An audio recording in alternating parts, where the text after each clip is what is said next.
challenging? You need someone to match your role perfectly. Well, now you can meet them fast on ZipRecruiter.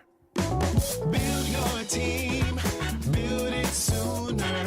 Meet your match on ZipRecruiter. Just head to ZipRecruiter.com/free right now to try it for free. That's ZipRecruiter.com/free. Meet your match on ZipRecruiter. Try it free. Indeed presents hires you can't afford to get wrong, like head administrator for a state-of-the-art surgical center. What can I do for you, Doc? We need to talk about the lights. Ah, the mood lighting, relaxing, right? Much better than those old hospital vibes. A hospital's supposed to have hospital vibes. You seem tense. Let's dim the lights a bit. This is your job for sponsored jobs. This is what happens when you don't sponsor your job on Indeed. Next time, get matched with quality candidates with Indeed-sponsored jobs. Visit Indeed.com/hire now and sponsor your job today. Live from Upper Lafayette, this is ESPN 1037 KLWB Karen Crow Lafayette, KLCJ-FM Oak Grove Lake Charles 1041, a Delta Media station. This game isn't fun. This game is a war.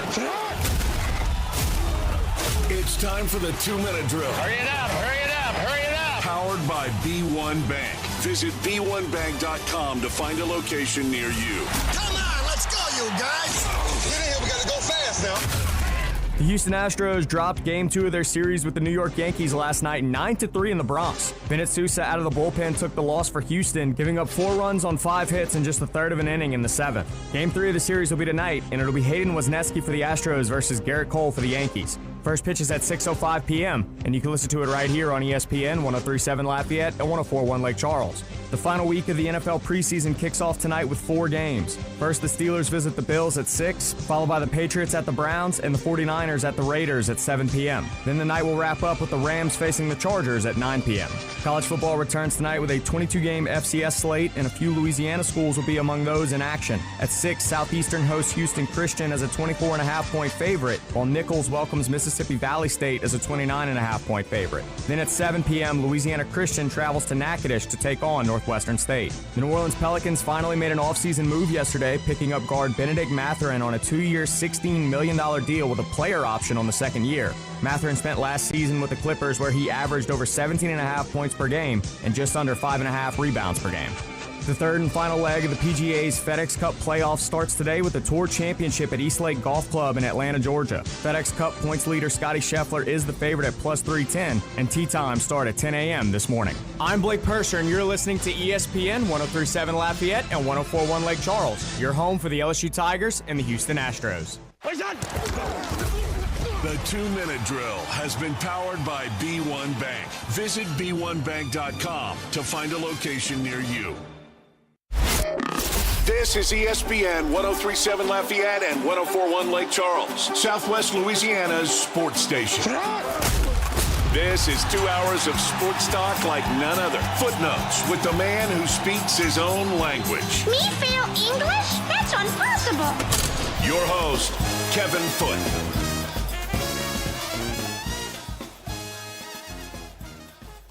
Welcome into Footnotes. You are listening to ESPN 1037 Lafayette, 1041 Lake Charles. If you would like to give us a call on the ESPN hotline, 706-0111. A lot of interviews the last 2 days. Not a lot of interviews today, just one. We'll be talking to Lafayette Renaissance head football coach Hunter Landry in a little over an hour. Been talking to at least 2 high school coaches each week in the month of August, just trying to prepare us for the start of the season, get us familiar with some of the teams that are going on. Some of them were new coaches in new situations, and some of them, are coaches we've known most of our lives. So it is Lafayette Renaissance. Let's just say they have a pretty ambitious schedule. They're playing. Yeah, they do. I remember when I looked at it. It's kind of crazy. They play John Curtis and Carr, and they're already in a tough district. Isn't Carr the first game of the season too? It's either first or second because Curtis is the third game, if I remember correctly. But 2 of their first 3 games are that. And Carr's away too. It is ambitious. Okay.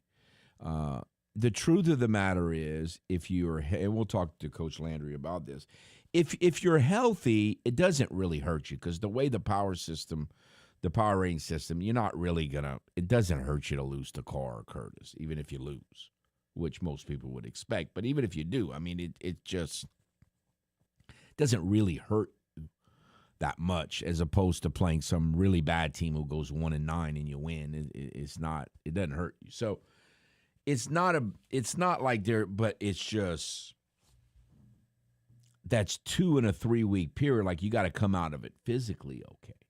Those are rough, hard games, and so we'll talk to them about that. Another it was, I'm gonna say, I don't want to use the word funny because it's not funny. It's absolutely excruciating, but it's, I don't know. Give me a better word. It's like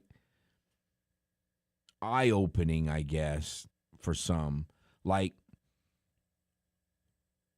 Eric Norsees is a Rays fan, so he's a Rays fan. He doesn't pay attention to the Astros, but because he's in the Yankees division and the Astros are playing the Yankees, he's paying attention. So there was a point, like, I'm listening. It's 3-2. The Astros get a hit, and they are runners at second and third. No outs. And they're all excited. I know the announcer's just doing his job. He's supposed to get excited. And I'm thinking, what is anybody getting excited for? This is not a scoring opportunity. This team is dreadful at this. Like, I keep waiting, like, sooner or later it has to happen. Now, they did score 1 run, but they scored 1 run in the only way that it's like an error. Like, if the other team messes up, yeah, they can score a run with a runner at third and less than 2 out. But it requires the other team to do it for you. Like, they're going to hit, they're either going to strike out, pop up, or hit a ground ball at somebody. That's their only 3 options. Now, to be fair, and I have given them credit for it, they've had 3 or 4 sacrifice flies in the last 2 weeks. It seemed like they went a month without 1 sacrifice fly. But they have had 3 or 4, and that has kept them somewhat afloat. But coming through and having a really good at-bat, it just never happens. Like, and so the comment goes, man, they wasted that opportunity with 2 bad at-bats. I'm like, that's what they do. That's like walking across the street for them. They've done it all year. Like, they're not mentally capable of doing it. It's unbelievable. And again, yesterday I was talking about analytics, and to me, this is where, you might not say that's not analytics, but to me it is analytics. All analytics is looking at the numbers and having it impact the decisions that you make. Like, they swing and miss, especially with runners in scoring position, at balls out of the zone constantly. So if you watch film, they're all looking at their stupid little tablets on the, what are they looking at? Are they watching like Charlie Brown or something? Like, what are they watching? Now, supposedly they're watching the game, but I tend to share that sentiment too. So if you go half a season and you're constantly striking out, slider off the plate, ball, slider off the plate, ball, and I'm constantly swinging, when is it going to enter your mind that pitch is not a strike? Why would they throw me a strike when I can swing at a ball when I'm going to swing at a ball in the other batter's box? Why would they ever throw me a strike? So why do they think it's going to be a strike? Again, this is not about hand-eye coordination. This is about playing chess. It's like, why would they do that? Why do they think it's a strike? Well, they are major league pitchers who are paid to make you think it's a strike when it's a ball. Like, they've perfected this. This is their craft. They're pretty good at it to get to that level. So, I mean, people struggle with the slider all the time. It's not just the Astros. It's a tough pitch to hit. All you have to do is stand there.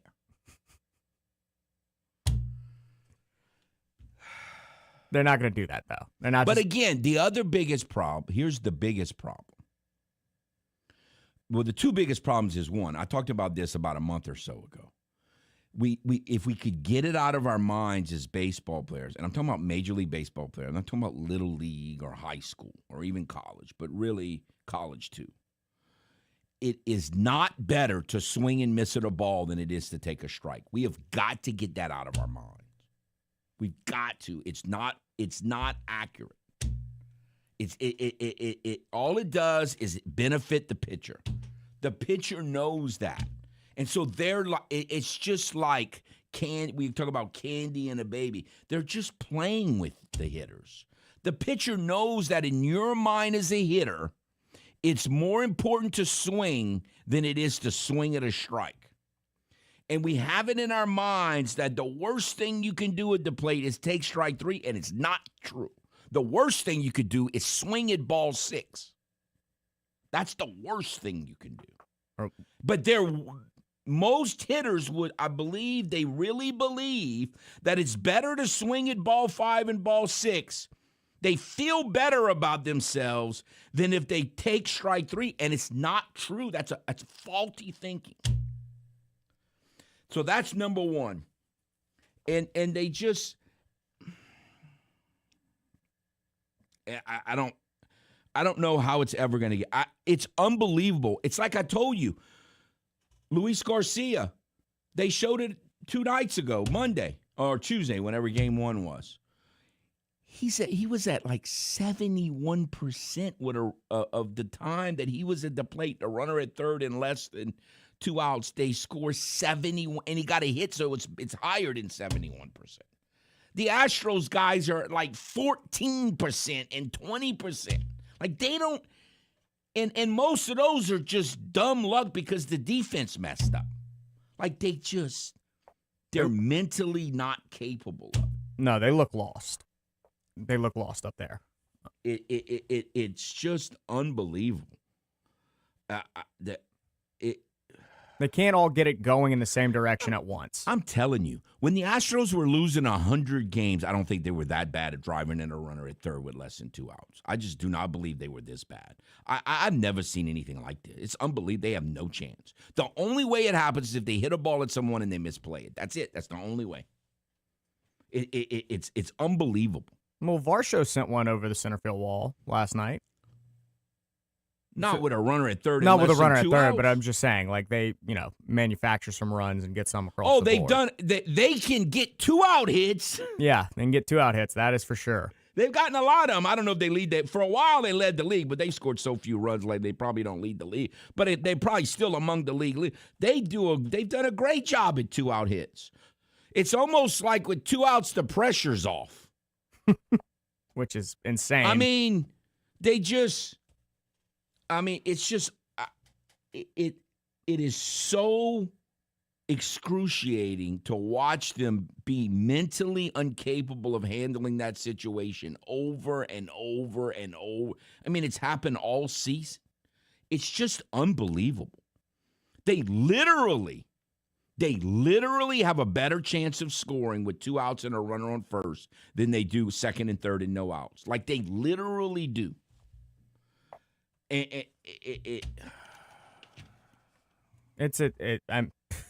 with you. I'm lost as to why they're like this. It's just unbelievable. And then now tonight they got to face the punk Garrett Cole, who needs to be playing for the Punks because he's a punk. All right, easy. That's my guy. And they're not gonna. They're not gonna. I mean, the best case scenario was they play the kind of game that I thought they were gonna play Tuesday, where it's some kind of way 2-2. I don't know how, or 2-1, and they pull Garrett Cole, but Garrett Cole's not gonna go 5 innings and then they're gonna pull him like all these other guys do. No, they care about He's him. going to go 7 innings or 8 innings. Oh, I could see him going like 4. I mean, you never know when Boone's going to start meddling in stuff he doesn't need to meddle in. And, you got to save him for something that hasn't been confirmed yet. Save him for the playoffs that we haven't punched a ticket to yet or something stupid like that. That's Boone's philosophy. It's just unbelievable. Now, the other thing that's got to change is, look, I praise the bullpen and I praise – he has got to stop putting Bennett Sousa in the games in high-leverage situations. Why does he think Bennett Sousa is as good as the other high-leverage guys he has? This guy, I don't even know how to pronounce his name, Ullola, the rookie that they brought up. He's got an electric arm. I'd rather lose with that guy than lose with Bennett Sousa. Like we keep losing. Bennett Sousa's whip is 182. And he keeps putting them in there in high-leverage situations. Now, again, it's not a huge sample size because he was hurt most of the year. But why does he trust that guy? I'd rather Blue Ball be in there. Call these guys. We have 2 guys in AAA with electric arms. I'd rather than – I know they're not experienced, but at least they have stuff. Well, y'all got a team of accountants with the names y'all have in that bullpen. Bennett Sousa is terrible, and all he ever does is walk people. And he keeps bringing this guy in high-leverage situations. Like, he's done fine, in my opinion, but this whole Bennett Sousa thing has got to stop. Like, if you want to keep him on the team, pitch him in mop-up duty when the starter leaves after 3 innings. Like, he can come in the 4th and 5th and bridge, and he'll walk 2 or 3 batters in the first inning and whatever. I mean, you probably will lose anyway. But, I mean, this Bennett Sousa pitching in high-leverage situations has got to stop. Like, look at the numbers. Can you read? It's not hard to figure out.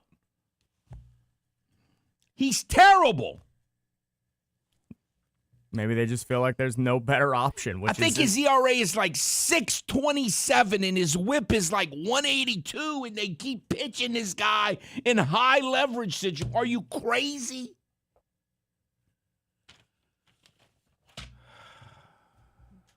We'll take a timeout and be back. This is Footnotes, live on ESPN 103.7 Lafayette and 104.1 Lake Charles, Southwest Louisiana's sports station. With storm season in full swing, ESPN 103.7 Lafayette, 104.1 Lake Charles, Southwest Louisiana sports station, and Mid-South Power Solutions in Crawley bring you these hurricane safety tips. Make sure to secure your home and bring in outdoor items with storm before the storm makes landfall. Have an emergency kit stocked with food, water, and medications. Know your evacuation routes and listen to local authorities. Stay informed with a battery-powered radio. Make sure you have fresh batteries. Remember, safety is in your hands. These hurricane preparedness tips are powered by Mid-South Power Solutions in Crawley, your local Generac dealer. Visit midsouthpowersolutions.com. Make sure to set your alarm and tune in Saturday mornings at 10 o'clock for Sports Shorts here on ESPN 103.7 Lafayette and 104.1 Lake Charles. Join me, Ronnie Rance, and the Sports Shorts team of Tommy Christsan, Hunter McCann, and the crazy man, Joel Davis, as we break down the sports and teams that you love. The LSU Tigers, New Orleans Saints, and everything in between. Tune in Saturday mornings from 10 to noon for Sports Shorts here on Southwest Louisiana's sports station.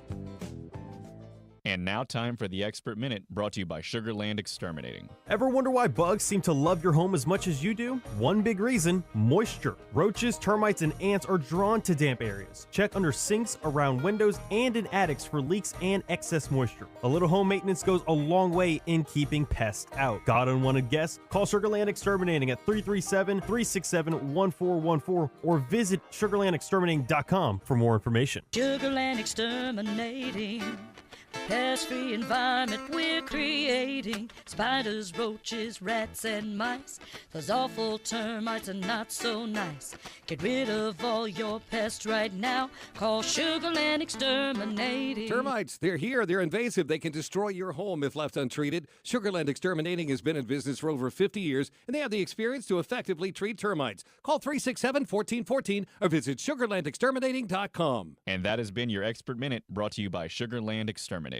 When strength matters, go to apfabllp.com. Precision built to last, from heavy-duty aluminum structural welding using TIG, MIG, and stick to custom metal fabrication designed exactly for your project. Need safety inspections, weld analysis, or 24-hour metal repairs? Trust A&P to get the job done. For quality craftsmanship and dependable service, visit apfabllp.com. That's apfabllp.com. A&P Fabrication and Construction. Built strong, built right. Attention first responders, police officers, firefighters, military and former military personnel. If you have an acre or more of grass to cut, Skag Zero-Turn Mowers would like to thank you by offering you a special discount with their Simply the Brave First Responders program. Save big money on the industry's top-rated zero-turn mower at Nolan's Lawnmower in Carencro. Nolan's can offer well-qualified buyers 0% financing for 48 months. Come by Nolan's Lawnmower at 3547 Northwest Evangeline Thruway and check out the full line of Skag zero-turn lawnmowers. For the ones who get it done, Grainger offers the professional-grade products you need to get the job done. With fast delivery you can depend on and access to technical product experts ready to help you meet any challenge. Call, click Grainger.com, or just stop by. Check engine or ABS light on? Take the guesswork out of your warning lights with O'Reilly Veriscan. It's free. Ask for O'Reilly Veriscan. O'Reilly Auto Parts.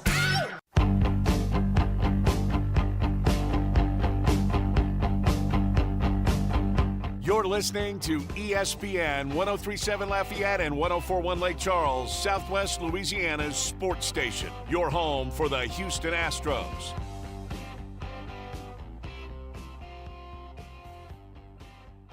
Welcome back to Footnotes. Before we move on, by the way, if you would like to get in on the ESPN hotline, you can do so, 706-0111. Before we move on, what is our poll question of the day, sir? Yes, so it is, who is the best number 7 in LSU football history? Patrick Peterson, Tyrann Mathieu, Burt Jones, or other? It's a tough one. You're talking about just at LSU? Yeah, just at their time at LSU, not what they went on and did in the NFL or anything else like that. Man. That is... Obviously, Patrick Peterson's really good, but I don't know if he was as much of a difference maker and impact maker as Mathieu. That season he had was just really good. Fabulous. I was really young when Burt Jones was playing, obviously. But I've kind of thought, and if somebody who's out there who's maybe a little older than me and thinks I'm wrong, but I've always kind of had the impression that Burt Jones's NFL career was better than his college career. Like, some guys are like that. They're good in college, but then they get even better. Like, their pro career is actually better than their college career. I kind of always thought that about Burt Jones. So I'm not going to say him. I think Peterson is the best player of the all three when you combine what they did in the NFL, and I think he's probably the best one. But in terms of just at LSU, I'm not so sure Mathieu wasn't the most impactful. Like, he was on a great defense and made just big play after big play, it seemed like, constantly. Punt returns, the fumble recoveries, the strip tackles. I might have to say him. Again, I'm not an LSU. I don't watch every single game like LSU fans do. But I certainly saw a lot of their games. I might answer Mathieu to be fair. Well, if you go with other, there are other options too. You could go like Leonard Fournette, Will Campbell, Derek Stingley Jr., Jamar Chase wore it for a season in 2020, although it was shortened. Like, there are others in that other category. Stingley was good, and obviously Fournette was good. Yeah, I mean, that's two pretty... Jamar Chase. He didn't do a lot while he wore the number, but before, he was incredible. A lot of good options. All right, let us head back to the ESPN hotline. Hello. What's going on, Kevin? Oh, man. I don't know that September's going to get any better than August, but I just cannot wait till August is over. Well, what's going on?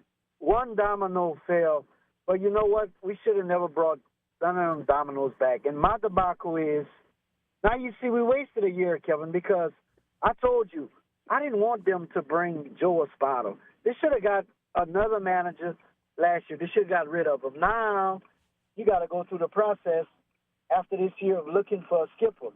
Yes. This team is terrible, man. I mean, they can't hit. No, They cannot hit.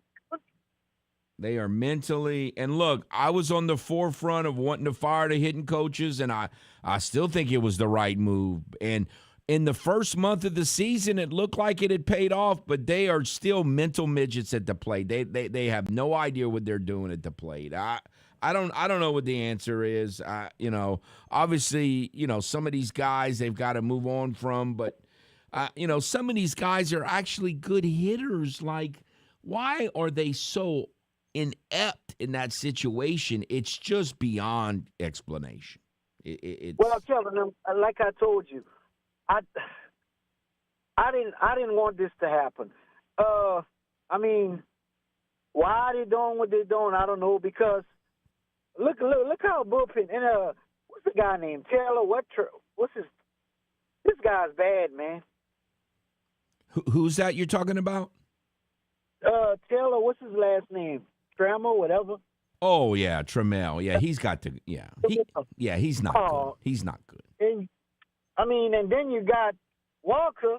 It looks like he can't hit for nothing right now. I mean, he's in a bad slump, man. He's another one that he thinks you got to swing. If he would just stop swinging. He swings way too much. Like it's like somebody hypnotized him and told you with 2 strikes they're going to throw a strike. No, they're going to throw a ball because they know you're going to swing. So why would they throw a strike?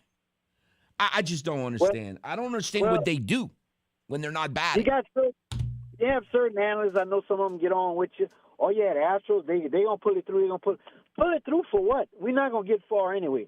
And you know what? I just count this season over with. I mean, I was hoping that we could have turned it around. It don't seem like it. Have a good one, Kevin. Take care. Look, I want to make the playoffs. Do I think they're going to make the playoffs? No. I think they're going to finish 3rd. This is what I think is going to happen.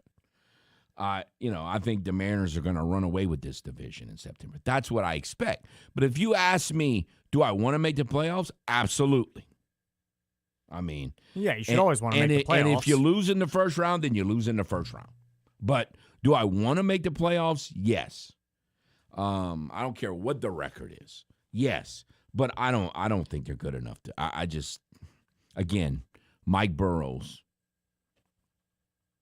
I mean, everything Ray said makes sense, but it all goes. And I understand not liking Joe Espada, but this whole season goes back to the fact that they added the guys who were supposed to be their number 2 and 3 pitchers in the rotation were Imai and Burrows, and they were both colossal disaster shows. And so that's the GM or whoever. I mean, it falls under the umbrella of the GM. Joe Espada did not bring those guys here. And so, yeah, there are other issues, and I talk about the other issues all the time. But if Burrows was what he was supposed to be, he's about to call him Joe. If Mike Burrows is what he was supposed to be, and Imai was anywhere near what he was supposed to be, this would be a completely different team right now. Even with all the other issues. The problem is he brought in 2 guys who were both horrific.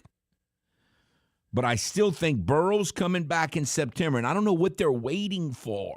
What are they waiting for? Bring him back in and let's see if he can do it. It's not like you have a better option. I just don't know. I mean, the guy pitched twice in AAA. Like, physically, if he can pitch 2 outings in AAA and pitch great, then what are you waiting for? Yeah, I really don't know. I mean, what are you waiting for? That's a very good question. And then they got to go play the Mets. Yeah, right after they just go a couple streets over. The Mets are not this. Again, it's all about when you play them. They played the Cubs at the right time. They ain't playing the Mets at the right time. I'm just glad they're done with the Royals. They played the Royals at the right time. The Royals have won 9 of their last 10 games. I'd hate to be playing the Royals right now because we've struggled with them forever. They'd be getting their faces crushed. And then you get the White Sox after the Mets. Not looking forward to that either because they do not. Now, they play a little better against the White Sox at home than they do when they go over to Chicago. It's normally a disaster show. I don't have any good memories over there. So at least they're at home, although lately they're back to we can't score at home. They're back to that. And a lot of the season they've gotten away from that, but they're back to just being awful at home, which they've been most of the last 10 years. So they couldn't do a lot of things at home in this last homestand. They were awful. Just dreadful. One of the worst, if not the worst, homestand in franchise history. We'll take a timeout. We'll be back. This is Footnotes, live on ESPN 103.7 Lafayette and 104.1 Lake Charles, Southwest Louisiana's sports station. This game isn't fun. This game is a war. It's time for the 2-minute drill. Hurry it up, hurry it up, hurry it up. Powered by B1 Bank. Visit B1Bank.com to find a location near you. Come on, let's go, you guys. Get in here, we gotta go fast now. The Houston Astros dropped Game 2 of their series with the New York Yankees last night 9-3 in the Bronx. Bennett Sousa out of the bullpen took the loss for Houston, giving up 4 runs on 5 hits in just the third of an inning in the 7th. Game 3 of the series will be tonight, and it'll be Hayden Wesneski for the Astros versus Garrett Cole for the Yankees. First pitch is at 6:05 p.m., and you can listen to it right here on ESPN 103.7 Lafayette and 104.1 Lake Charles. The final week of the NFL preseason kicks off tonight with 4 games. First, the Steelers visit the Bills at 6, followed by the Patriots at the Browns and the 49ers at the Raiders at 7 p.m. Then the night will wrap up with the Rams facing the Chargers at 9 p.m. College football returns tonight with a 22-game FCS slate, and a few Louisiana schools will be among those in action. At 6, Southeastern hosts Houston Christian as a 24.5-point favorite, while Nichols welcomes Mississippi Valley State as a 29.5-point favorite. Then at 7 p.m., Louisiana Christian travels to Natchitoches to take on Northwestern State. The New Orleans Pelicans finally made an offseason move yesterday, picking up guard Benedict Mathurin on a 2-year, $16 million deal with a player option on the second year. Mathurin spent last season with the Clippers, where he averaged over 17.5 points per game and just under 5.5 rebounds per game. The third and final leg of the PGA's FedEx Cup playoffs starts today with the Tour Championship at Eastlake Golf Club in Atlanta, Georgia. FedEx Cup points leader Scotty Scheffler is the favorite at plus 310, and tee times start at 10 a.m. this morning. I'm Blake Persher, and you're listening to ESPN 103.7 Lafayette and 104.1 Lake Charles, your home for the LSU Tigers and the Houston Astros. The 2-minute drill has been powered by B1 Bank. Visit B1Bank.com to find a location near you. ESPN 103.7 Lafayette and 104.1 Lake Charles is the proud winner of 4 2026 LAB Prestige Awards, including Best Use of Digital Media, Foot's Friday Fury, Best Live On-Site Remote for our Super Bowl Radio Row coverage, Best Promotion for our No Shave November initiative, and Radio Young Professional of the Year for Dawson Iserloh. We're proud of being Southwest Louisiana's sports station and are humbled to be recognized by the Louisiana Association of Broadcasters. Around Acadiana, community means supporting the businesses that make our hometown special. That's why we're proud to spotlight local companies that are certified South Louisiana. Delta Home Center and Delta Trailer Sales, your one-stop shop for utility and cargo trailers. Heavy-duty dump and gooseneck trailers, portable buildings, cabins, decks, porches, fences, carports, and site-built metal shops. Located at Exit 7 in Carencro or at DeltaTrailersales.com. When you support local businesses, you strengthen the communities we call home. Shop local, support local. Certified South Louisiana. Did you know you can get great tasting Clear Springs artesian water delivered to your office or your doorstep at home? Clear Springs is 100% local with their own bottling facility at the world-famous Kentwood Aquifer, no chemicals added. Just pure Kentwood, Louisiana artesian water. Clear Springs Water offers delivery of 5 or 3-gallon water service with a hot and cold temperature water cooler or even single-serve bottles delivered to your home or office. Easy to reach, clearsprings.net, then contact us tab or 337-519-3563. Imagine a place where wellness, luxury, and community come together. Welcome to City Club at River Ranch, Acadiana's premier private club. Enjoy a state-of-the-art fitness center, exceptional tennis and pickleball programs, resort-style amenities, and a vibrant social atmosphere. Whether you're pursuing your fitness goals or expanding your social circle, City Club offers an unmatched member experience. Visit cityclubatriverranch.com today. City Club at River Ranch, where lifestyle meets distinction. As a fitness coach, my active psoriatic arthritis can slow me down. With Skyrizi, risankizumab Riza, I'm treating my skin and joint symptoms so I can keep moving. Skyrizi, a prescription-only injection for adults, helps me move with less joint pain, stiffness, swelling, and fatigue. And for those who have plaque psoriasis, 90% clearer skin is possible. With Skyrizi, there's no daily dosing. It's just 4 doses a year after 2 starter doses.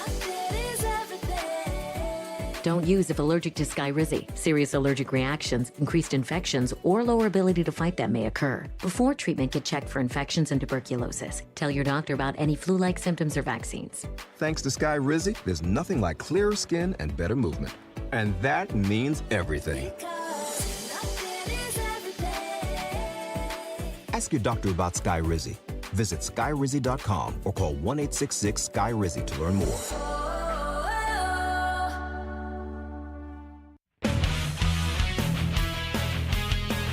Go check out our YouTube channel at ESPN_SWLA for the latest episodes of Cleats and Sneaks with James Mesh and 4 Tire Change with Dawson Izolo and much more.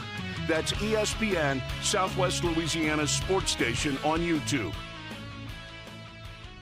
Welcome back to Footnotes. All right, it is Thursday. And so guess what's going on tonight and tomorrow? We have high school football jamborees all around the area. Tonight at Our Lady of Lourdes Stadium on a campus of UL where the Cajuns play, we've got 3 games starting at 6 o'clock. Cecilia versus Lafayette High. That'll be an interesting matchup.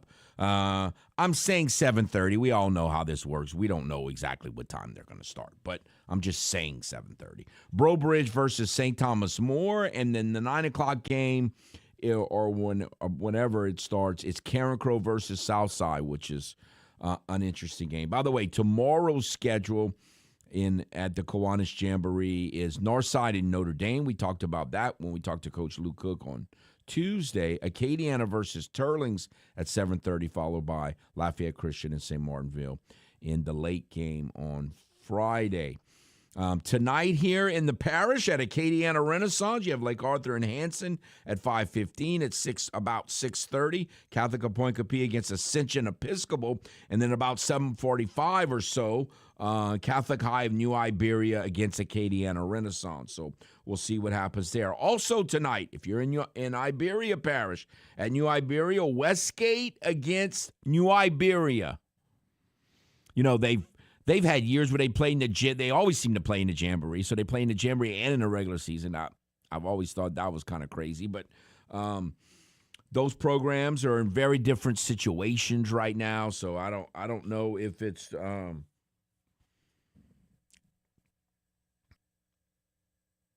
the best situation for both, but it's kind of tradition to play, and so they do it. We've got, let's see, who else is – okay, those are the Ascension – Westminster Lafayette, by the way, is playing on the road against Ascension Christian, but it's not here locally. But that's the other matchups that are taking place tonight.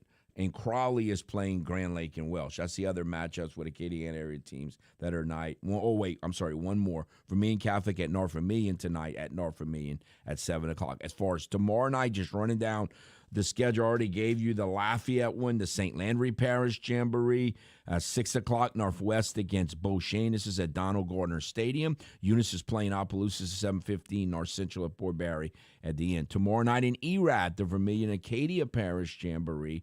Rain versus Abbeville at 5:30, Church Point against Kaplan at 7, Lafayette Renaissance against Erath at 8:30. We're going to be talking to Lafayette Renaissance coach Hunter Landry. In the next hour, the Joe Nagata Jamboree at St. Edmund and Eunice, St. Edmund versus Elton, Donaldsonville versus Opelousas Catholic, Iota versus Sacred Heart of Ville Platte. Birchman's is playing tomorrow against Northwood Lena, and Westminster is traveling to Harvey to go play Patrick Taylor and the Thomas Jefferson Jamboree. I just don't understand traveling 2 hours for a practice. No, I don't get that either. For a jamboree. I don't get it. But anyway, they do a lot of things that I don't necessarily get. But I just wanted to run down in case you were wanting to watch some high school football and you're ready to stop hearing about football. And I know it's not a real game, but at least it looks like a real game. It's not a practice. Yeah. It looks like a real game. It doesn't count, but it's not like all the coaches are standing on the field and you're running. It's not a practice session.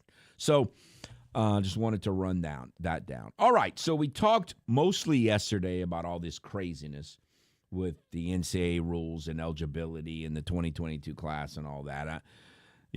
I still, everyone keeps saying things, they keep reporting everything, and I just don't want to get the answer. All of this sounds good, and they're trying to put the kibosh on this, but if the court rules, everyone keeps telling me that the court supersedes all these rulings. So what do these rulings even mean? I'm still trying to get an answer to that question, and maybe one day we will. In the meantime, one of the other issues that we brought up yesterday is the Saints situation, and what do they do with all of these injuries? Where it sounds like when they asked the Beeve after Saturday's game and even on Mondays, his response was, "We'll see." I mean, I don't know. We'll take a look at it. We'll see, something in that neighborhood. Well, yesterday after they had their little practice at Tulane, he said they're not. He didn't say, I don't think he said not zero starters will play, but he pretty much said like the starters are not playing. It was pretty much the majority are not going to play. So I don't know who that, he seemed to leave it open to where maybe a few will. I don't know who that would be, but anyway, it's maybe the kickers. It's hard to argue with it because they're so beat up right now. And they can't, I'm sure they're not like me because I'm one more injury away from, losing it. Yes. So, I can't afford another injury, and it's already been too many, and so it's probably the smartest thing. But the other side of that, like a couple years ago, I started really harping, and some people disagree. I mean, it's more than just a couple, but talking about how the first 2 or 3 games are preseason games, and they are. They just count. And so there's no way, like we're going to all say, well, I can't wait till the first game to see how it is. We're not going to know anything after the first game because it's a preseason game. Because these guys will not have even played in a real game. All that controlled scrimmage stuff is fine, but it's not real football. Yeah, but, I mean, the games start to count. It goes on your record. No, they count. And fantasy football. football. But in terms of team development, it's going to be a preseason game in Detroit. But it still counts. And then a preseason game in Baltimore. Oh. So, I mean, look, I don't blame them for doing this. And if you ask me, I would probably vote don't play them. But I don't know how we're going to expect them to have any kind of consistency or togetherness or any of that stuff when they haven't even taken one snap. Hopefully they will. Hopefully they will. I mean,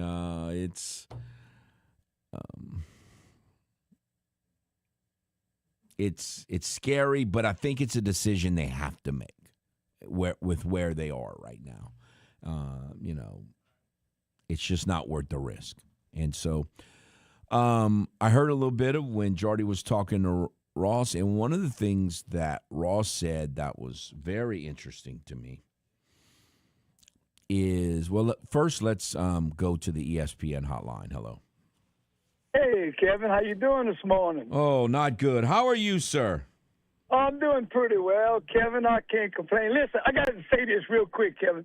The funniest thing about the hurricane information public service announcement is that they chose you to give it I start chuckling every time that you say, listen to the authorities and get your battery operated radio. Oh, yeah. And I'm thinking, they got Kevin saying this. This cat don't even know when a hurricane could be at intercoastal city, and he don't even know. It cracks me up, Kevin. I just wanted to point that out real quick. Okay, Kevin, we're not playing. Nobody's playing in this game. This weekend. Yeah, the start. He didn't say zero, but he said the vast majority of the starters are not playing. I mean, Kevin, how can the quarterback how can you not ever play in a game and come here in 2 weeks and say, like you said, it's a joke? You know, that team that you're going to see until October, you have no clue what your team is. You're watching a preseason football is what you're watching. It counts, but it's preseason football. Counts. We all know it counts. But it's about as silly a thing as you could imagine. And like you say, all these scrimmages with other people, listen, it's great. It's great. But it's all controlled. It's not real football. It's like the scrimmage in high school. It's controlled. Hold up, let me line up my linebacker and blah, blah. It's not, I mean, I put it this way. Just listen to this. Last year in the season opener, the Las Vegas Raiders won at the Patriots. That's Correct. That's all you need to know about how much of a preseason football those first 2 or 3 games. Exactly. Yeah, Kevin, listen, the slider's hard to hit. I do know, but I'm like you. What are they looking at on those pads in the dugout? They might as well take that and put cartoons on. Or they're not learning anything. These cats. They're not. You've got to know when you 0-2, just take strike 3. If he throws you a beautiful slider, take strike 3. You're not hitting it anyway. What's the point? Kevin, it's rough, man. It's really something. All right, Kevin. Take care. Have a good one. Thanks, Manny. Yeah, I think these cats are watching like Grape Ape and Hong Kong Phooey or something on there. I don't know what they're watching because if they are seriously watching themselves flail at sliders a foot off the plate, why would they consistently do that? I mean, it's. I was trying to get past that, and Manny had to bring it up again. Grape Ape and Hong Kong Phooey. That's 2 of the cartoons I watched as a kid. I know, but I just haven't heard either of those names. You never heard of Grape Ape? You never saw Grape Ape? I have. I have heard of both of them. And Hong Kong Phooey. Hong Kong Phooey played at 7:30. I used to. That's how stupid I was. I would get up at 7:30 on a Saturday morning to watch this stuff. Well, now you stay up till midnight to watch the Astros lose. So what's changed? We're all still in the same boat. Of course, the kids now don't know because cartoons play on demand now. They're on the tablet. Yeah. On what the Astros are watching. But I mean, in the dugout. there's a Cartoon Network. There was no Cartoon Network in the 70s that you could just watch cartoons whenever you wanted. No, yeah, you had to get up early on the Saturday morning. Otherwise, it was watching the news. It wasn't happening. You only had 3 channels, and they went off at 10. Yeah. So, yeah. But, man, that was a deep pull with Hong Kong Phooey and Grape Ape. Yeah. You didn't like Grape Ape? I didn't say I didn't. You prefer Dynamite, didn't you? I'm more of a Flintstones man. Well, myself. I like the Flintstones, too. Hey, if we're going with the classics, I like the Flintstones and Scooby-Doo. I think Barney would figure out that, you know what, that slider's not in the strike zone. I think I would not swing at it with my little, when you throw the big rock at you, I think he would take it. He's got big eyes, Yeah. He could see it well. I don't know if I'm going to make it to September. That's like 4 days away. You have to. This month of August has been absolutely torture. Mental cruelty is what it's been.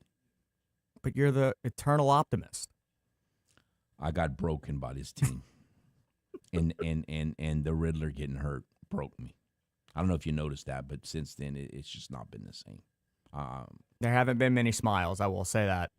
I definitely need some more batteries for my outfit, like Manny would say. Take a time out and be back. This is Footnotes, live on ESPN 103.7 Lafayette and 104.1 Lake Charles, Southwest Louisiana's sports station. ESPN Southwest Louisiana YouTube channel is the best way to stay locked into our station. Visit the channel today and subscribe to get notified when our shows go live or we update with new content. The best part, it's completely free to watch and subscribe. Just go to YouTube and search ESPN_SWLA and hit the subscribe button to make sure you don't miss anything from Southwest Louisiana's sports station. Delta Media is your home for Friday Night Football. STM on ESPN 1037, North Vermilion on 1063 Lafayette, Catholic High of New Iberia on Mustang 1071 FM, St. Landry Parish Game of the Week on Z1059, LRCA on News Talk 98.5 FM, and Barb on ESPN 1041. Listen to the games on the radio or on each station's free mobile app. Delta Media has you covered for thrilling Friday Night Football. Imagine building your dream backyard pool without ever leaving your couch. With Duplessis Builders, you can go shop our in-ground gunite pool packages online, start to finish. Browse our pool designs, compare features, see exactly what's included, and choose the package that fits your style and budget. Once you purchase, our team takes over. From permit and excavation to gunite decking and final startup, you click, we build, you swim. Your backyard upgrade is just a few clicks away. Visit duplessisbuilders.net and buy your pool online today. Looking for your next firearm? Come visit Louisiana Gun Shop in Broussard. We've got financing options, 12 months same as cash, plus layaways up to 90 days. With a wide selection of new and used guns, we've got something for every budget, big or small. Have an old gun collecting dust? Trade it in or turn it into cash. Need parts? We've got the largest selection of AR-15 components in the area, from springs to grips and buttstocks. Explore our ever-changing used inventory online at LouisianaGunShop.com. Louisiana Gun Shop, your one-stop shop for firearms and more. Looking for a great midweek treat? Come to Mezcal Mexican Restaurant every Wednesday and Thursday and enjoy their sizzling fajita special. $13.99 plus tax all day long. Don't forget all day 2-for-1 margaritas. Are you planning a large party? Let Mezcal handle it. Call 337-484-3298 and Mezcal will take care of everything. That's a fajita special, $13.99 plus tax all day Wednesday and Thursday at Mezcal Mexican Restaurant, 3546 Ambassador Caffrey, next to Rooms to Go. Come taste the flavor of Mezcal. Sprained wrist, ankle twist, broken thumb can't make a fist, busted knee, surgery, that patch of ice you didn't see. Where pain starts, Jernavix suzetrigine begins. Jernavix is a non-opioid 50-milligram prescription tablet for adults with moderate to severe acute pain that reduces pain signals before they reach the brain. Tendon tear, nose repair, tripping on that broken stair, dislocation, operation, moped crash while on vacation. Do not take Jernavix with CYP3A inhibitors. Avoid use with grapefruit or liver problems, as these may increase side effects. Tell your doctor about all your medicines if you are pregnant or breastfeeding. Jernavix may make certain medicines and birth control less effective. Side effects include itching, muscle spasms, rash, and elevated muscle enzymes. Joint displacement, knee replacement, fell on marbles in the basement, ladder slip, broken hip, that rock climb where you lost your grip. To learn more about Jernavix, ask your doctor. Call 1-833-589-PAIN or visit jernavix.com. Do yourself a favor and download the free ESPN Southwest Louisiana mobile app, powered by Moss Motors BMW for your Android or Apple devices. Download the app by searching ESPN 1037 Lafayette or ESPN 1041 Lake Charles. It's just that easy to take Southwest Louisiana's sports station with you wherever you go. Welcome back to Footnotes. I was saying before Manny called, most interesting thing I heard when Jordy was talking to Ross the last hour is the Kevin Austin's situation. And it reminded me, I remember back in the Breeze Casper days, one of the things that Drew said that reminded us of pretty often is that Devery had the ability to play all the wide receiver positions. I think that's one of the things that fans and media members don't always know and don't even really factor in a lot of time. Like a lot of us just look at wide receivers as wide receivers, like on a depth chart. Yeah, it's just one position. But it's actually three different positions. And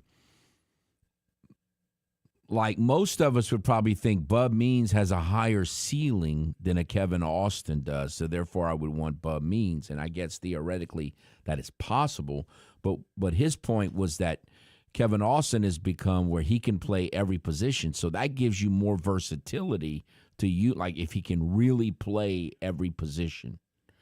And again, what I'm talking about are the different roles within the umbrella of being a wide receiver. And that was one of the things that Drew used to say about Devery, is that he could play all three of the roles. He could do the slot, he could be what they call the flanker or whatever, that old school term flanker. And then he could be the split end. That's the old, I'm using old school terminology. Now it's like X and Y and Z and all that stuff. I don't know that Danny Abramowitz knew what X, Y, and Z was. I don't even think they used those terms back then. But anyway, it's just something to keep in mind as we evaluate. And look, the truth of the matter is a lot of us group Kevin Austin in with Ronnie Bell and some of the guys that were playing at the end of last year, and Ronnie's still around. But he's actually done okay. Like, he's gotten in games, and he hasn't been great, but he's caught the football, and he's got a little size to him. Like, he might be a little better than the average Saints fan thinks that he is what I'm saying. Now, do I want him to be one of my top 4 receivers? Absolutely not. But if he's your 5th receiver or 6th receiver, it might be okay, especially if he's as versatile as Ross was detailing. Just something to keep. I'm just saying that was something that was interesting to me because I don't know that I knew that he was that versatile. It's not it doesn't hurt we pay attention to a lot. And it doesn't we hurt. Just figure he's a wide receiver. He plays wide receiver, but it's really more intricate. I still fall into that trap of just he's a wide receiver. Yeah. Well, which one does he play? It's like he catches the ball. For instance, I don't know on the Cajuns wide receiving core right now. I don't know if there's one of them that really you could say that they could play any of them. I don't think one of them can, from what I've been told. I don't know that any of them can they could just play any of the positions. Wow. And now they've moved a couple from one position to the other, and they're learning a new one. But I don't think people realize how uncommon that is. That I don't think it's a common thing. I think most wide receivers can't play just any wide receiver position. They only are. I'm not saying they physically can't get out there, but I mean they just not good at it because they don't know everything about it. And height plays a role in it too, on which position that you're going to play. So, again, there's running a route, and then there's knowing what you're doing and being good enough to be in a game where the coach can trust you. I mean, those are two, that's what we're talking about. Yeah. Like, you can get into the game, and the coach is going to trust you to be able to do what that position dictates that you do. So it's just an interesting thing, something I thought was worth expounding on a little bit. So, again, I have nothing against Kevin Austin. He was here when they, the quarterback play, everybody was hurt a couple years ago, and he was like one of the bright lights. When they were dreadful and everybody was hurt. I mean, I thought he was as good as any of the other ones that they had in that situation. So we'll see. I'm waiting to hear Trey Palmer was one of the guys on the list. Say, man, this guy loves Trey Palmer. I don't love him, but I just think he's a player. I'd like to have NFL players in my 5th, 6th spots, not guys that they had last year in their 5th, 6th wide receiver spots that I don't think were NFL players. And plus, Trey Palmer can help on special teams, which we thought we had all these special teams options. And now Ty Chandler's done. And I don't know exactly. Styles is hurt. Like, how it sounds like it could be serious. I don't know when he's coming back. And so a lot of these guys that we were looking at as special teams guys looked like they had 3 or 4 good options. Now they're down to maybe 1 or 2 good options. Yeah, no, the depth is very thin right now. Pabon. But that's at every position because everybody's hurt. You just go down the list. It's unbelievable. 1 hour down, another hour to go. Stay tuned. Do you know how many tax resolution firms have been forced to close because they were taking advantage of people or have gone out of business? It happens all the time. Hi, this is Kerry Bryson with the Bryson Law Firm. As a matter of fact, they're national tax relief companies that are currently under court orders to cease operations. So if you have IRS issues, do not fall for the threats and scare tactics of the national so-called tax relief companies. The Bryson Law Firm has been doing this for decades. We have a AAA BBB rating, and our entire focus is IRS problems and tax liability issues. An IRS problem is a legal problem. Let the Bryson Law Firm help you get relief the right way. So if you owe back taxes or haven't filed returns in years, it's time to call the Bryson Law Firm and finally resolve your tax issues. Don't put it off any longer. Call the Bryson Law Firm. Our headquarters are in Lafayette, and we have offices statewide. Or visit BrysonLawFirm.com to schedule your free consultation with your local tax resolution law firm, the Bryson Law Firm. LSB filing number LA2519684. You know, I used to think all money managers were the same until I spoke with Fisher Investments. Really? How different are they? Fisher's investment counselors are dedicated to service, not sales, keeping clients up to date on their portfolio.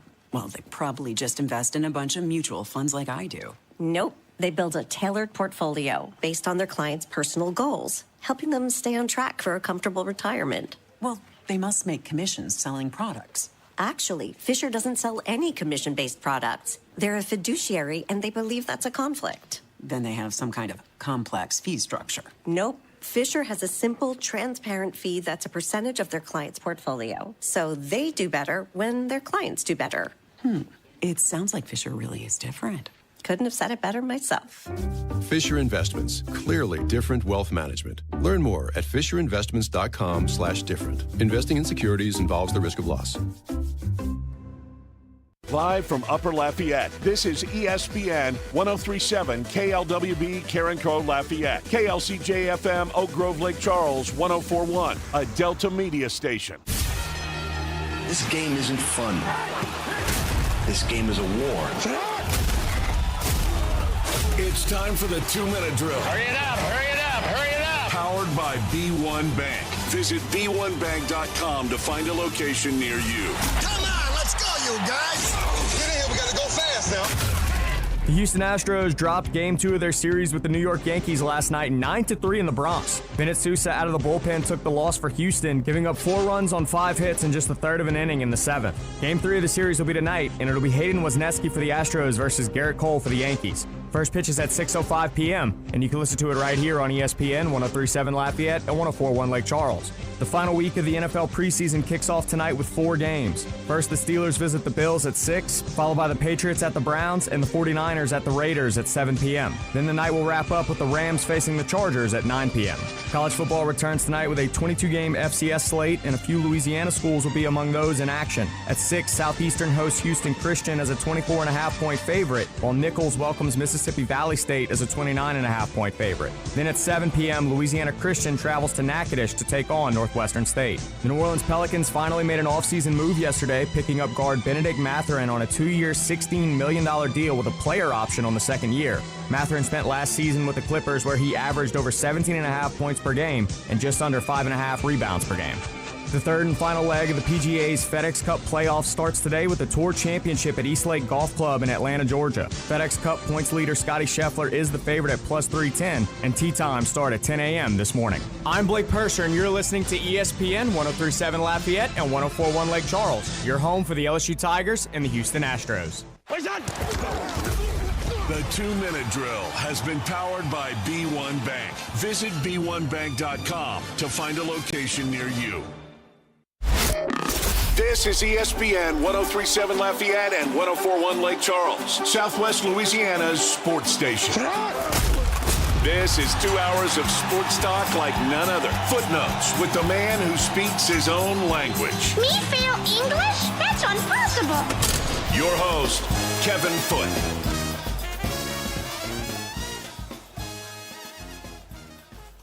Welcome into Footnotes, or back into Footnotes.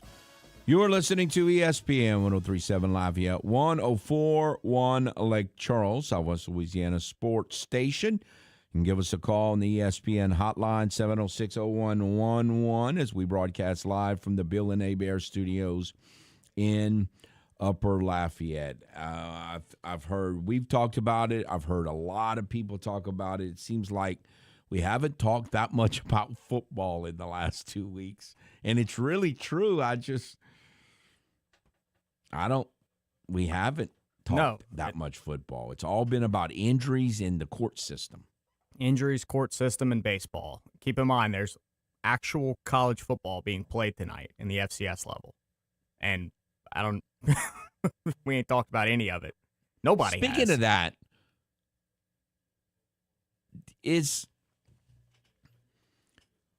are they going to allow these guys, if the SEC and the Big Ten and the NCAA win, are they going to allow those guys to go play FCS football?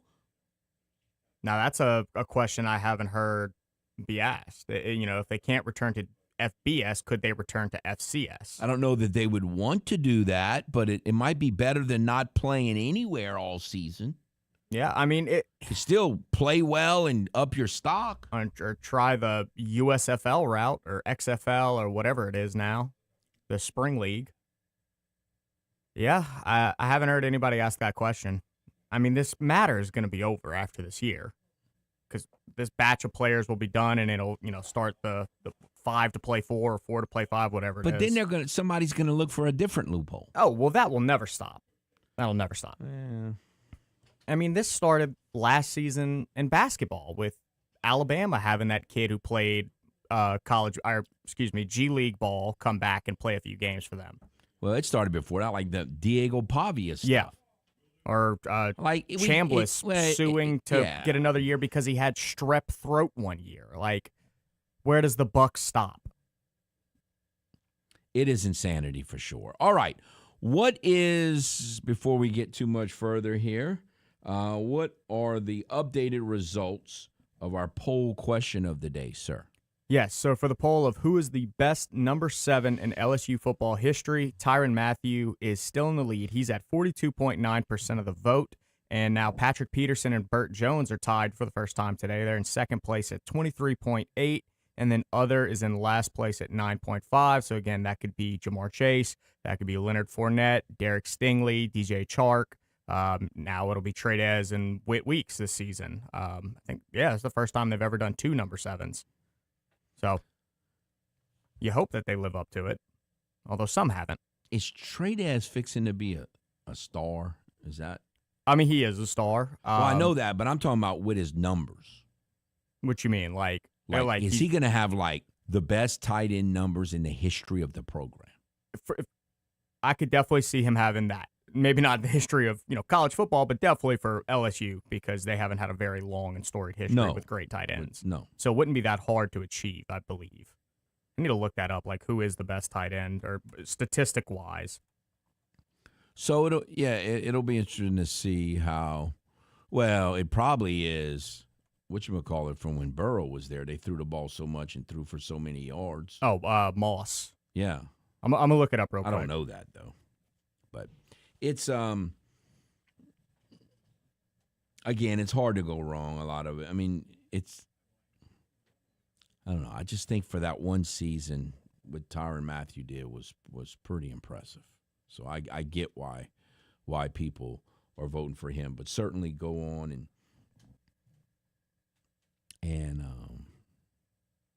answer that and vote on the poll question of the day. All right, let us head back to the ESPN hotline. Hello. Good morning, Mr. Kelly. I don't know if it's a good morning. I don't know it's what not to say good. right now. I'm usually positive, but, brother, I'm losing it.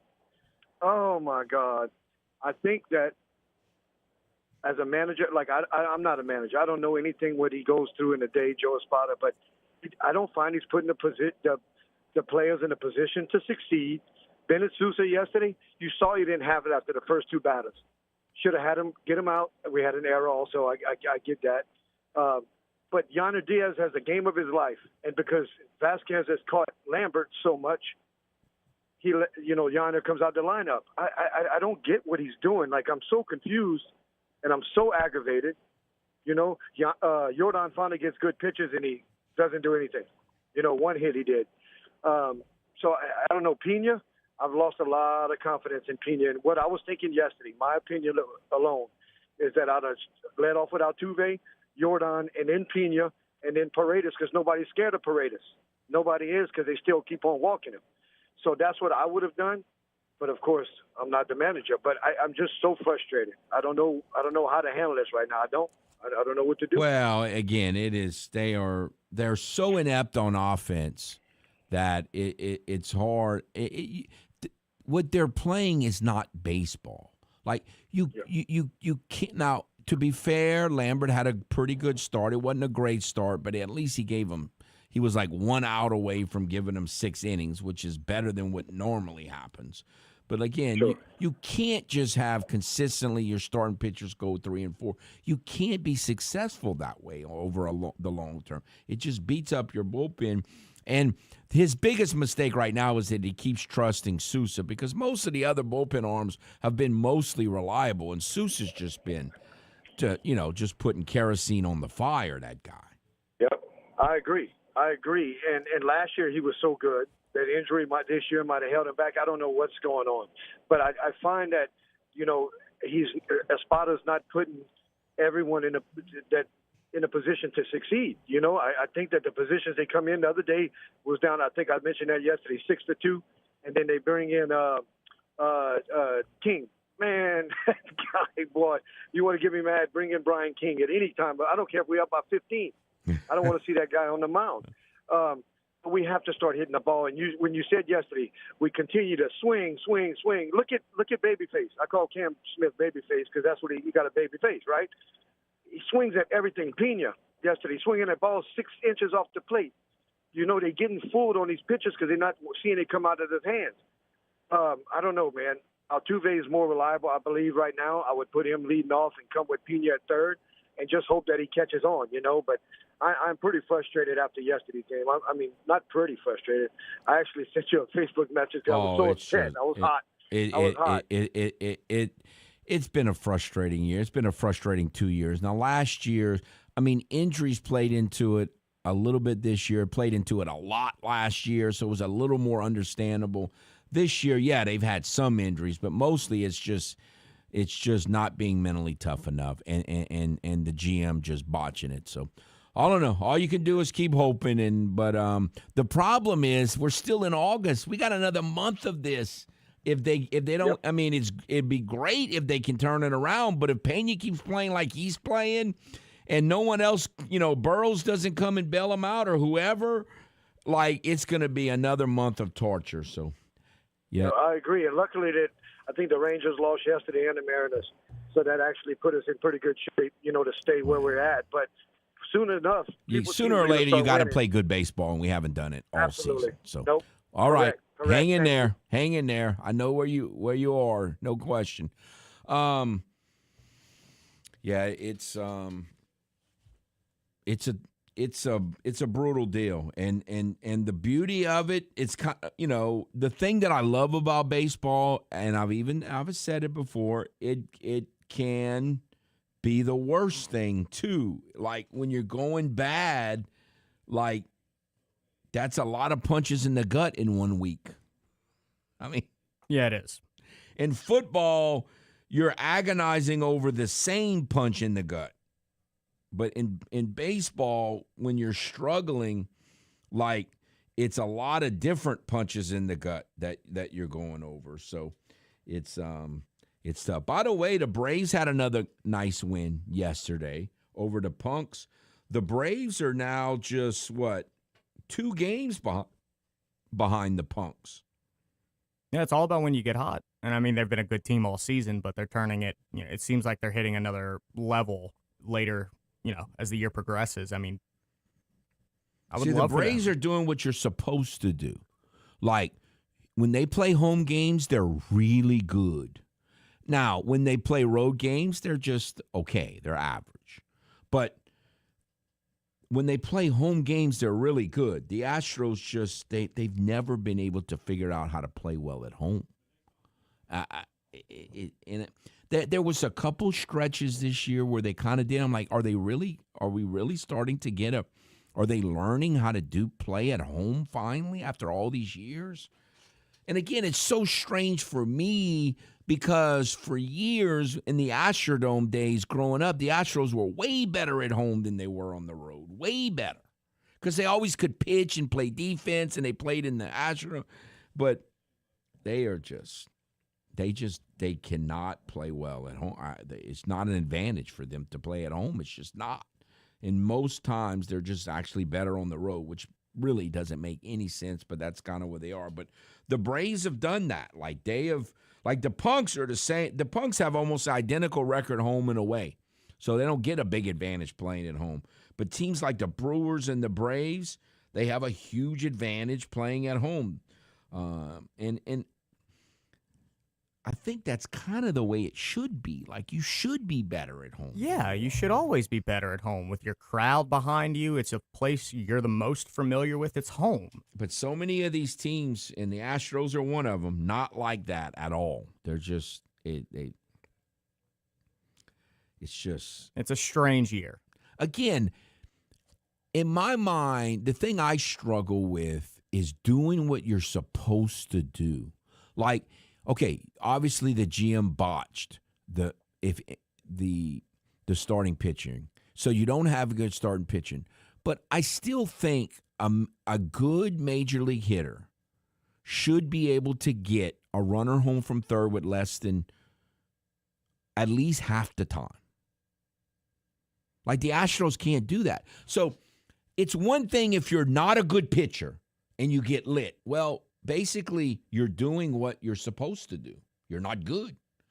Yeah. But if you're a decent major league hitter, you should be able to get that guy home.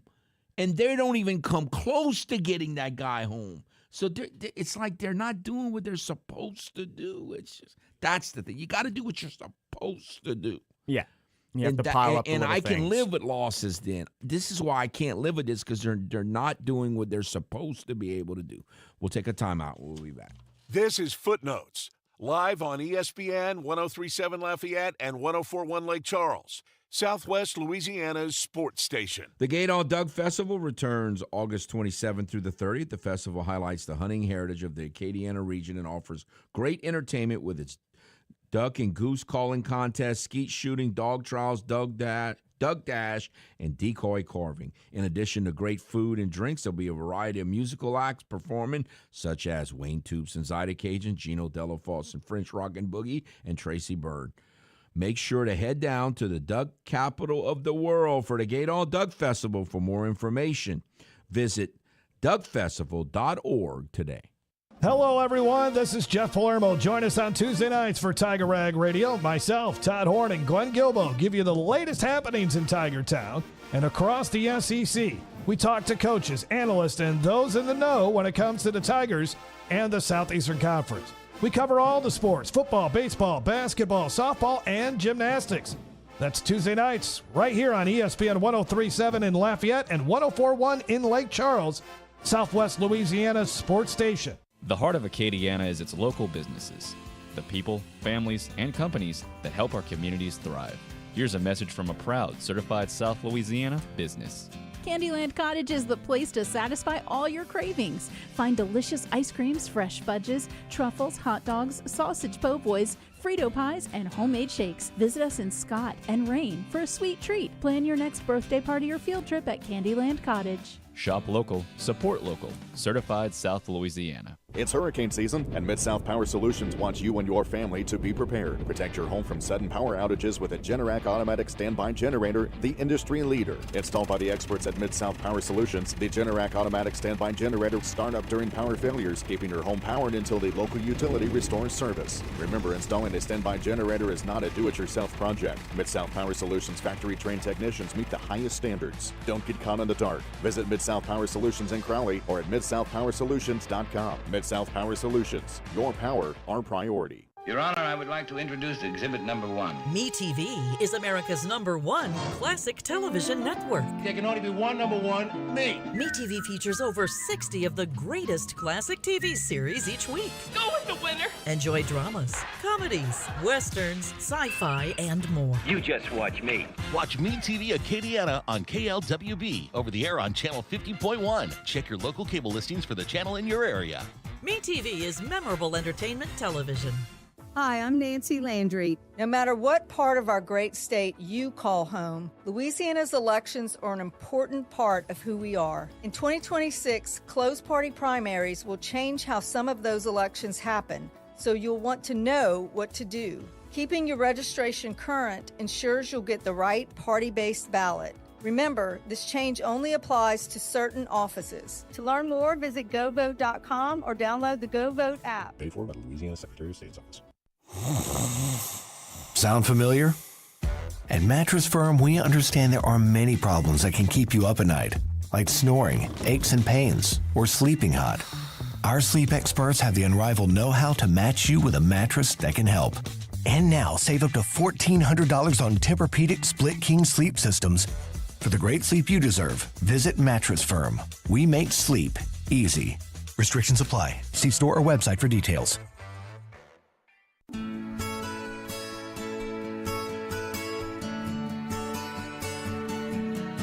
You're listening to ESPN 1037 Lafayette and 1041 Lake Charles. Your home for the best local sports talk in Southwest Louisiana. Welcome back to Footnotes. Shift gears back to high school football. We have with us Lafayette Renaissance head coach Hunter Landry. How are you, Coach? Coach, I'm great. I'm great this time of year. I bet you are excited. Are you already tired of hearing people make comments about how tough your schedule is? At the end of the day, it would have been a disservice to these kids to not schedule a full schedule, so we could only play with teams that say yes. And, we wanted to put some teams on the schedule that would get us ready for district and playoffs. And so the kids are excited, and we told them after the scrimmage last week that at the end of the day, we only need 120 kids and players and coaches to believe in us, and that's all we need. We don't need anybody else from the outside. And just to fill in the gaps here, they open with Carr, then you play on the road, then you play Catholic High of New Iberia on the road, and then you play John Curtis at home, and then at Liberty, who's always talented, and then hosts Lake Charles College Prep before district play, who's also always talented. So where's the Curtis game scheduled to be played? It's going to be, as of now, it's at our place so far, as of now. All right, so tell us about the scrimmage. How did it go, and what did you learn about your team in the scrimmage? Yeah, we knew going into it our defense was probably going to be a little bit more ahead than our offense. We returned a lot of kids on the defensive side of the ball. A lot of experience came from that side, and so going against them in practice has really gotten our offense a little bit better. Just constantly seeing those guys, and so I knew we'd come out defensively and play really well, and I thought we did. We had a couple guys that just we held out, so we got to see a lot of young guys in some roles that you may not usually see them on a Friday night, but they stepped up for us and did some really good things. And then offensively, excited to have our quarterback back. Going to be a 3-year starter. Had some new faces up front on the offensive line, and I thought they did really well.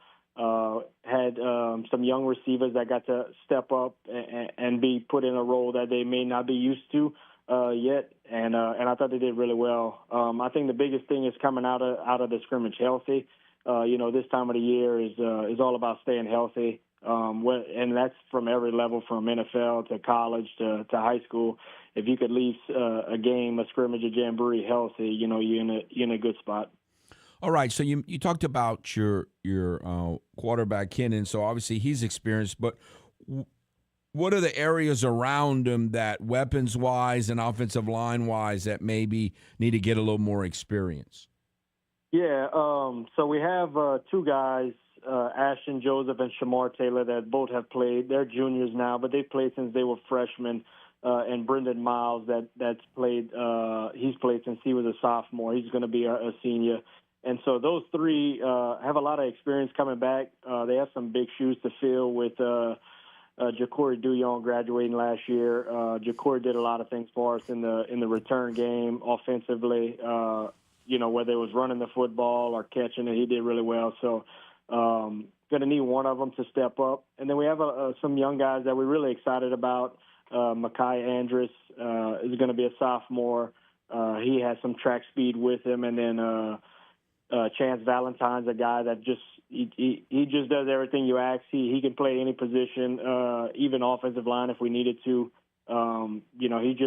He does everything right at the receiver spot. And then another one that we're kind of excited about is incoming freshman, Caden Shelvin, 6'4". He looks the part for sure. Doesn't look like a typical freshman. He made some big catches for us last week in the scrimmage with the older guys. And so really excited about the receiving group. And then Keith Guillory at running back. He's going to be a sophomore. He can do it. He can do it all. He can catch it out the backfield. He can run in between tackles. A very quiet kid. He's one that just leads by his work ethic. He shows up every day, does what he has to do to make us successful. Again, we're speaking with Lafayette Renaissance head football coach Hunter Landry. So tell us about your matchup in the Jamboree and what are some of the areas that you're hoping to maybe kind of fine-tune a little bit and see on a football field in what is essentially a real game kind of atmosphere?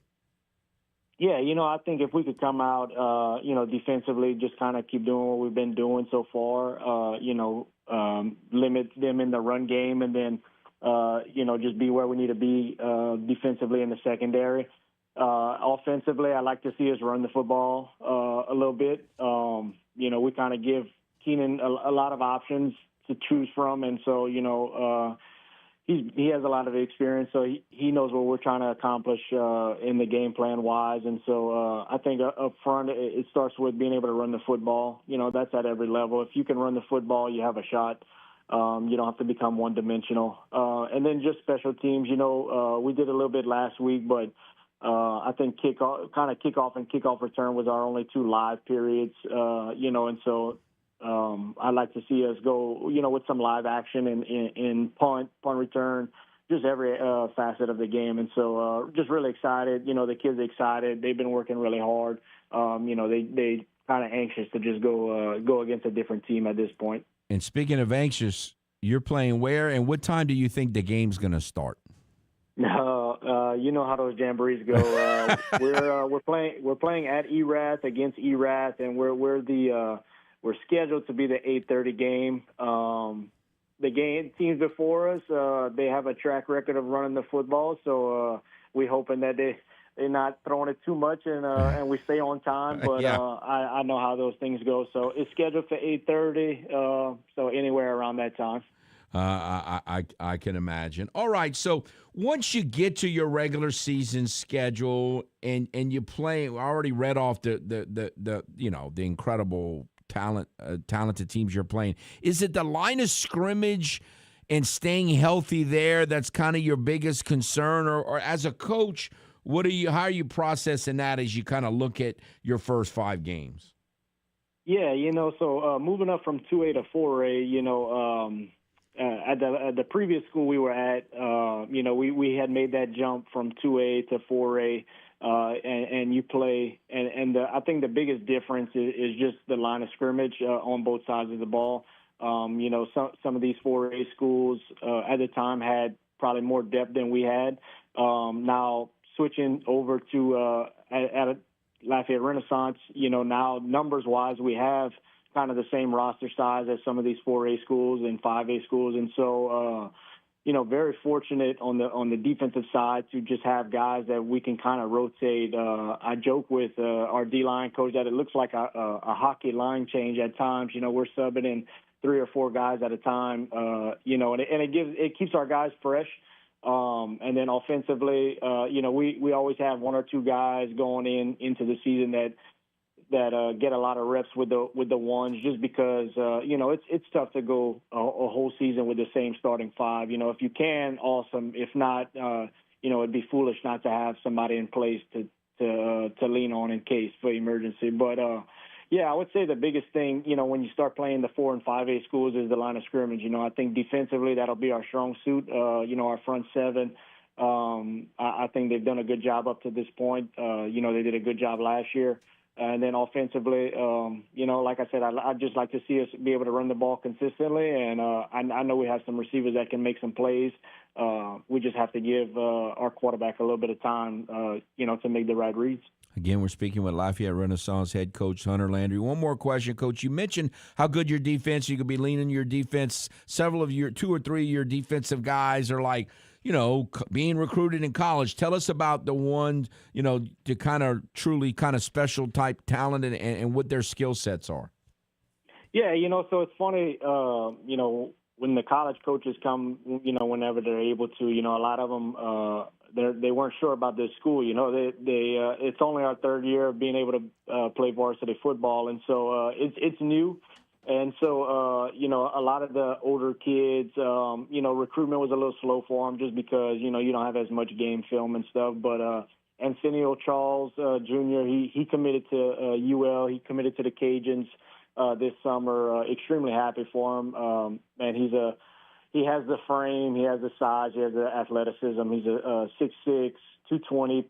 He started off kind of with his hand in the ground playing D-line, and then he transitioned to like an outside linebacker role for us.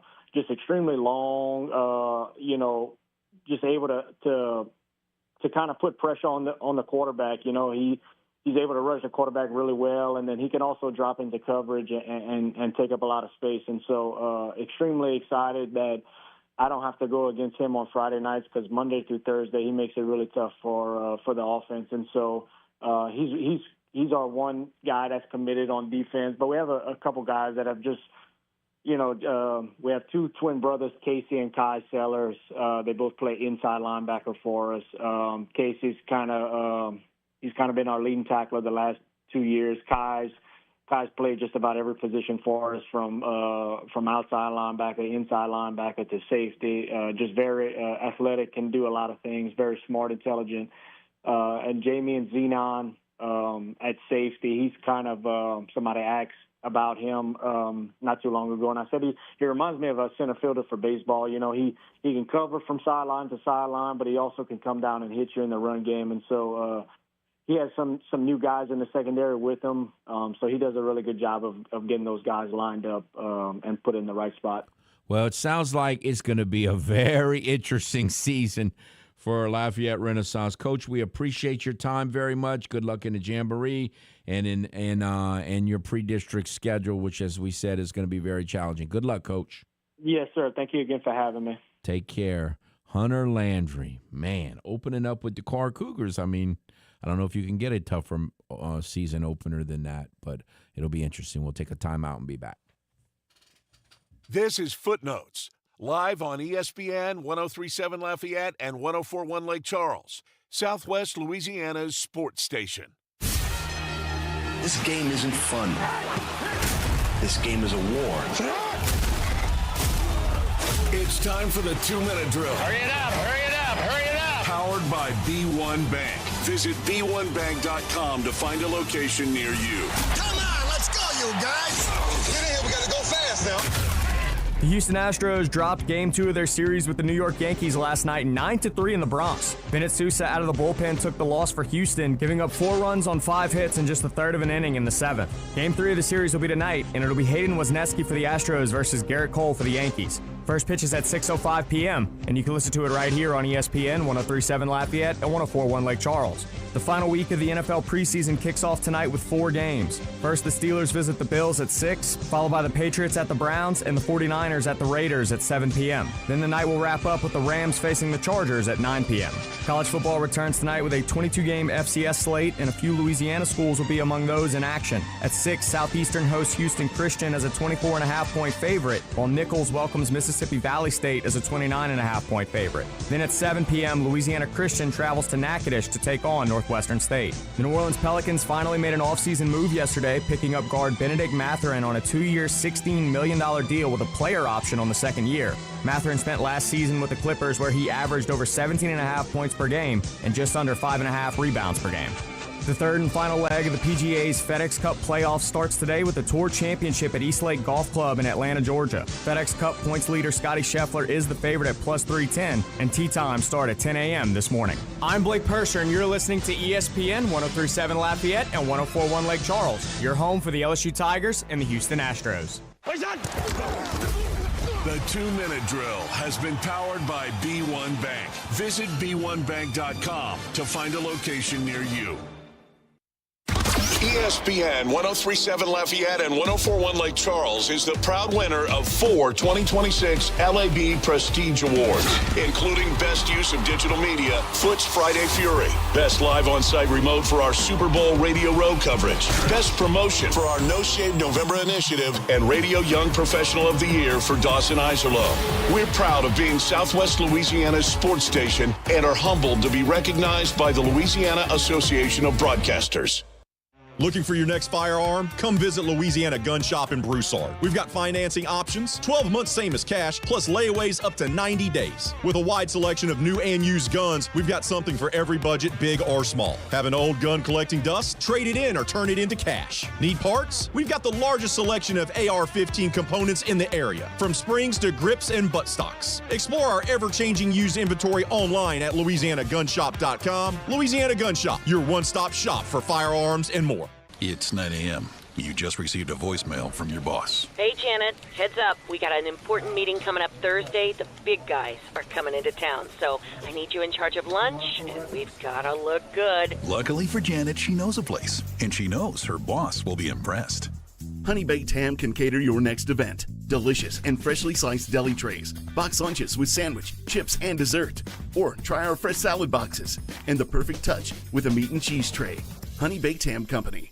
Looking for a spotless workplace? Variety Janitorial Services is your go-to. For office cleaning to stripping and floor waxing and carpet cleaning, your commercial space will look its best. Their reputation for perfection has grown throughout the entire Acadiana community. They deliver top-notch service with a commitment to excellence. Daily, weekly, or deep cleaning, trust the experts. Visit VarietyJan.com today or call 337-298-8704 for a free quote. Variety Janitorial Services. We clean, you shine. Misfits Dine and Drink, a destination restaurant in Broussard, is constantly evolving. Dine in for great food and a great atmosphere. Whether it's lunch, dinner, or brunch on Saturday or Sunday, stop in to enjoy a handmade gourmet pizza or one of their delicious pastas. Take a sip of their new and seasonal craft cocktails and mocktails. And don't forget dessert. Try the birthday cake bread pudding. Whether it's new menu items or old favorites, come to Misfits for a great food experience. It's classic Italian with a modern twist. Misfits Dine and Drink, 200 Heritage Parkway off Highway 90 in Broussard. Are you looking for an eye expert? Well, visit Acadiana Optics in Broussard, locally owned, founded, and operated by Broussard native Dr. Lindsay Dugas. From comprehensive eye exams for glasses and contacts to diabetic exams, pediatric eye care, emergency eye care, cataract and LASIK evaluations, Acadiana Optics provides family eye care for all vision needs. Enjoy state-of-the-art technology, designer frame selections, prescription Maui Jim sunglasses, and custom glasses and contacts. Acadiana Optics in Broussard. Call today to schedule your appointment.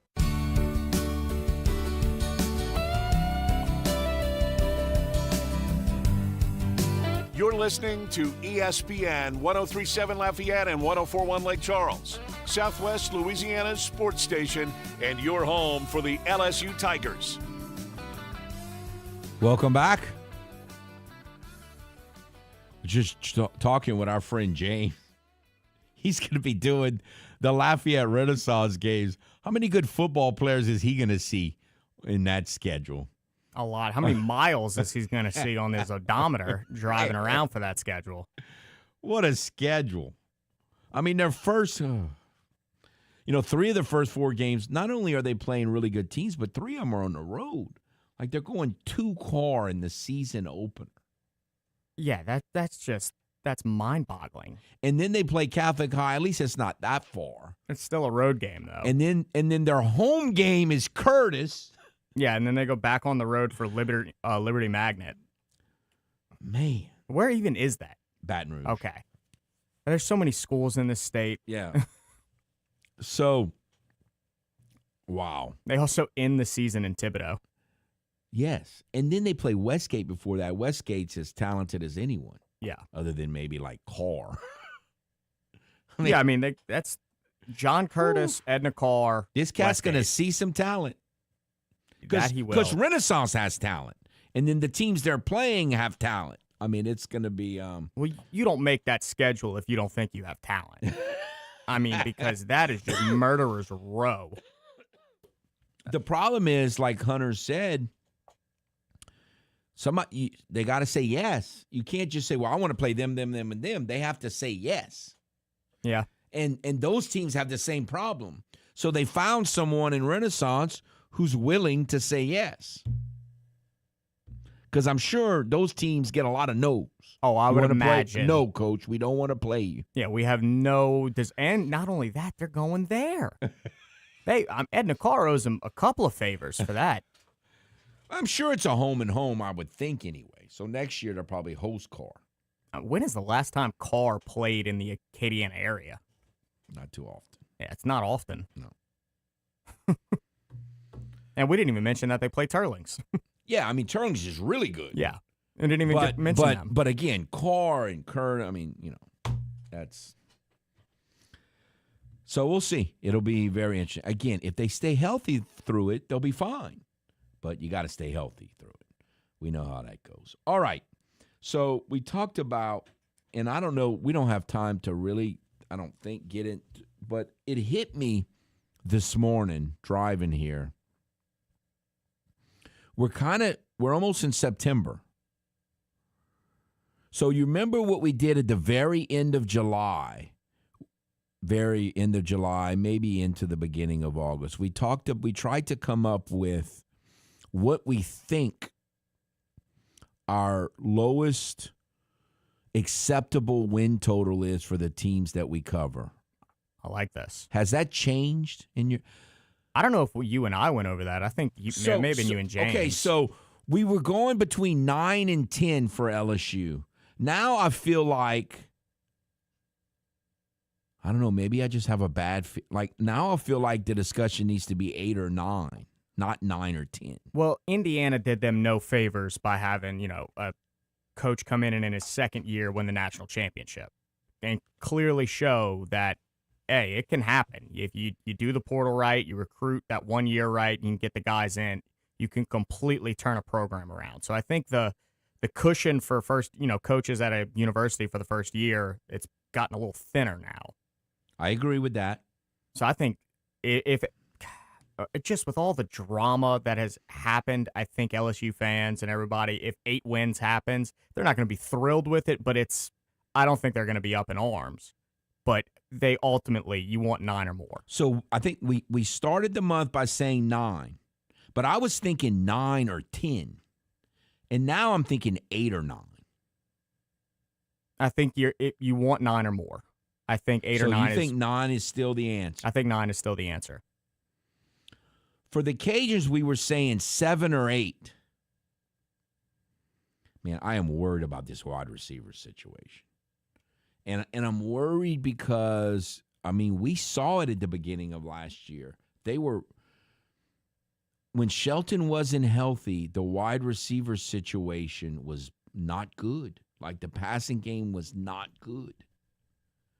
And you're starting the year where Shelton has not played at all, practiced at all, and they're thinking he's going to be ready, but he's going to be playing without a whole lot of practice, without any practice hardly.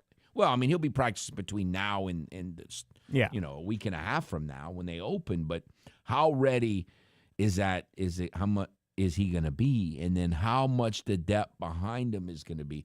We got a chance on Tuesday to talk to Kadarius Wade. And, man, there is a lot on that young man's shoulders.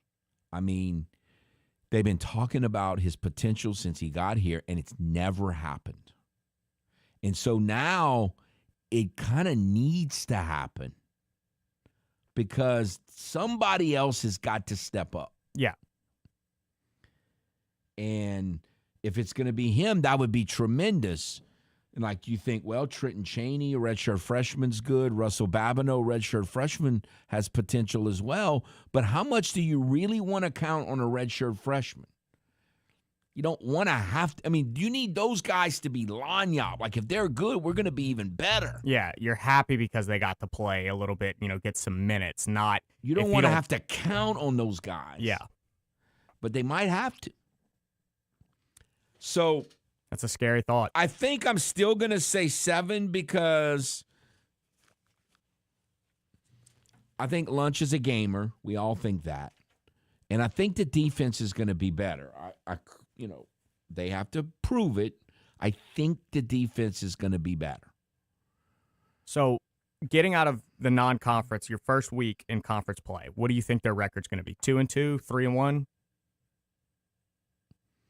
It should be 3-1, but I mean, if they're not throwing the football well, I don't know if they're going to go to Charlotte and win. That's the one that like they have to be able to have their offense has to have continuity by that point. And that's a pretty far trip.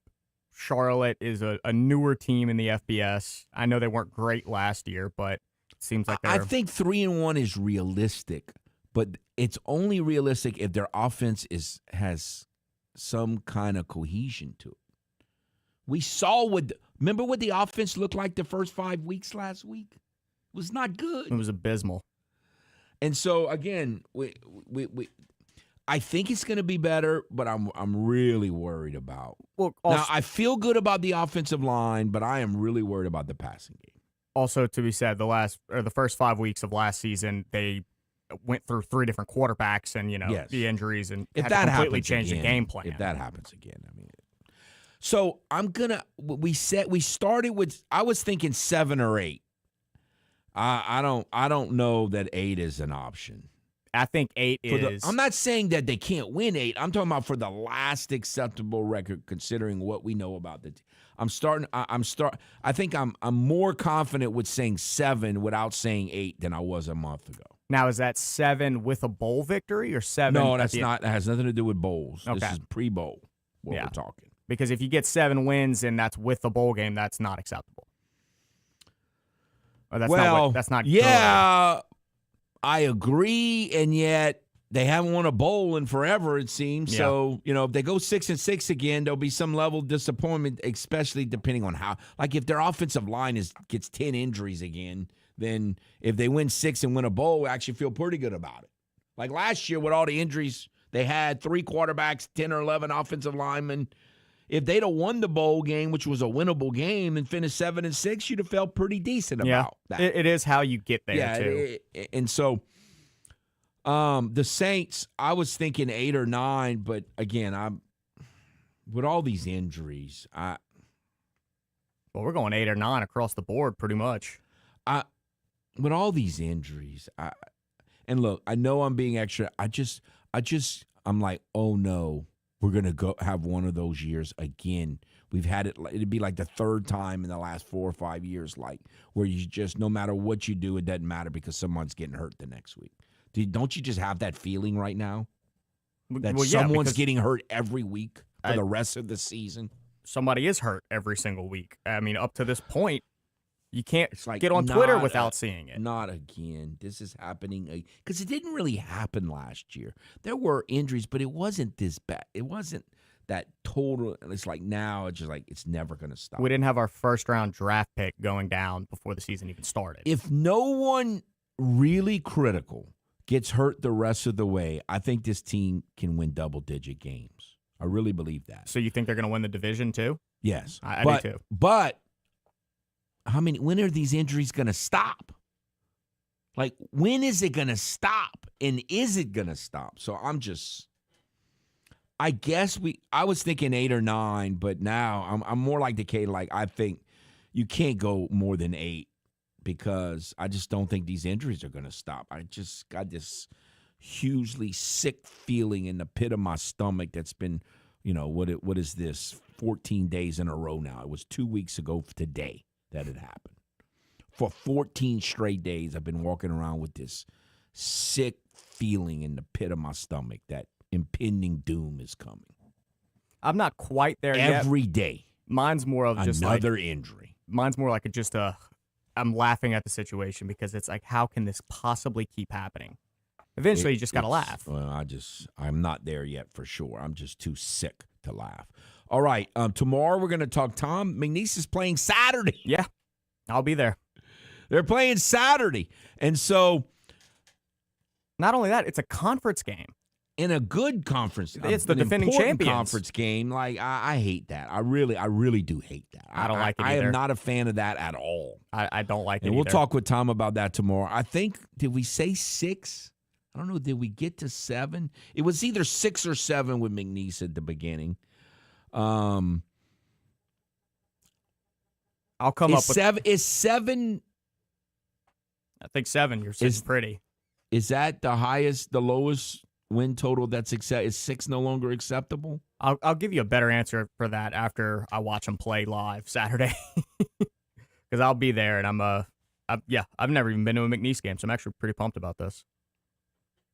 Go to Navarre. Well, it's a good time to go. The last few years, and have a whole lot of press box stuff going on. So now everything's done. I mean, it's a good year. You picked a good time to go. I know. I'm pretty excited about this.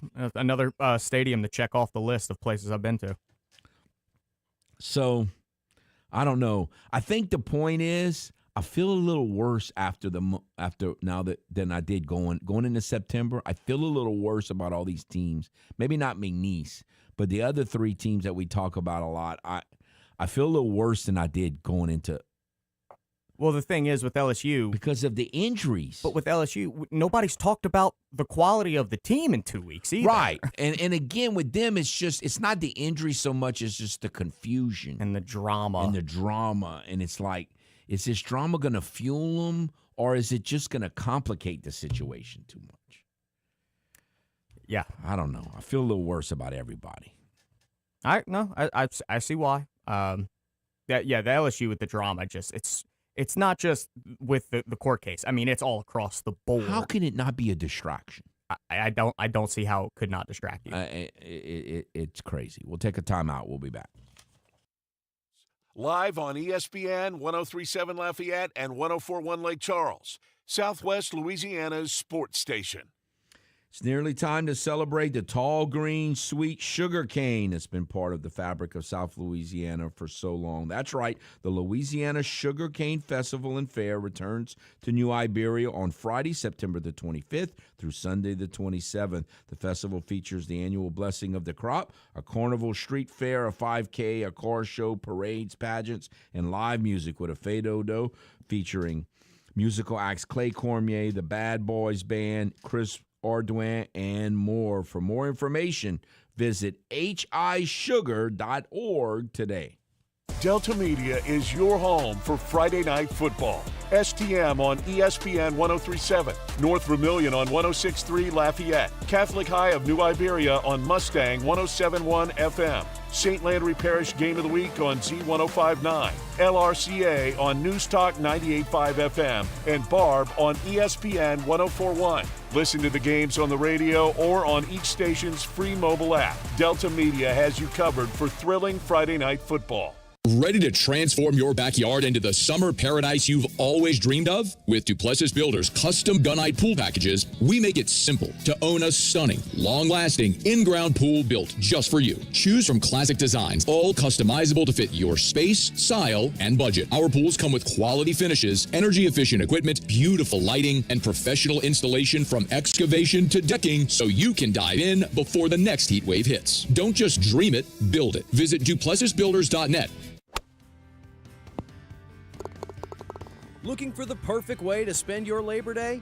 Head to Farm D Alley Golf Club, where the fairways are in great shape and the greens are ready for your best round of the season. Gather your friends, enjoy championship golf, and make the most of your holiday. Tee times are filling up fast, so don't wait. Book your Labor Day tee time today at Farm D Alley Golf Club and celebrate the holiday on the course. Farm D Alley Golf Club, your Labor Day golf destination. Book your tee time now. This is your Chiropractic Expert Minute, brought to you by Dr. Quentin Briscoe, chiropractic physician. Hello, I'm Dr. Quentin Briscoe. Veterans, are you struggling with chronic back pain, neck issues, or reduced mobility? You're not alone, and you have options. Chiropractic care is part of your VA health benefits, and at Briscoe Chiropractic, we specialize in non-surgical, drug-free solutions to help manage your pain and improve your well-being. We are proud to work with the VA Community Care Network. Let us help you regain your mobility and enjoy the active life you deserve. In addition to the VA Community Care Network, we are also in network with Blue Cross, Blue Shield, and Aetna. We accept motor vehicle accidents and workman's comp cases. To schedule an appointment with Briscoe Chiropractic, visit drqmb.com or call 337-534-0091.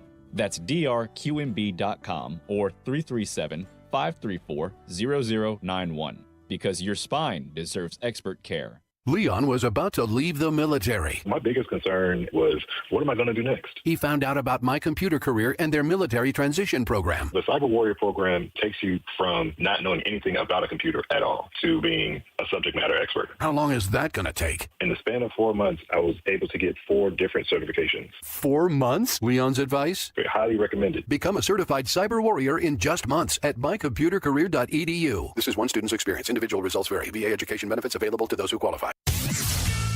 People often ask, is Kevin Foote crazy? Let's look at the evidence. He can recite box scores from a 1976 baseball game with ease. He puts corn on his spaghetti.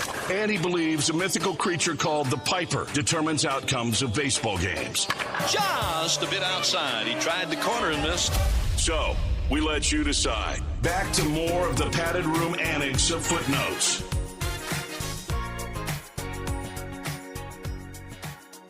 Welcome back. You know what I need to try to get in touch with the Piper and tell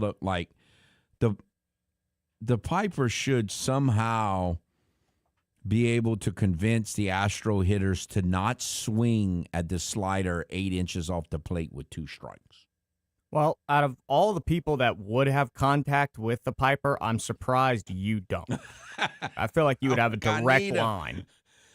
I need to get this guy on my side on that particular issue there.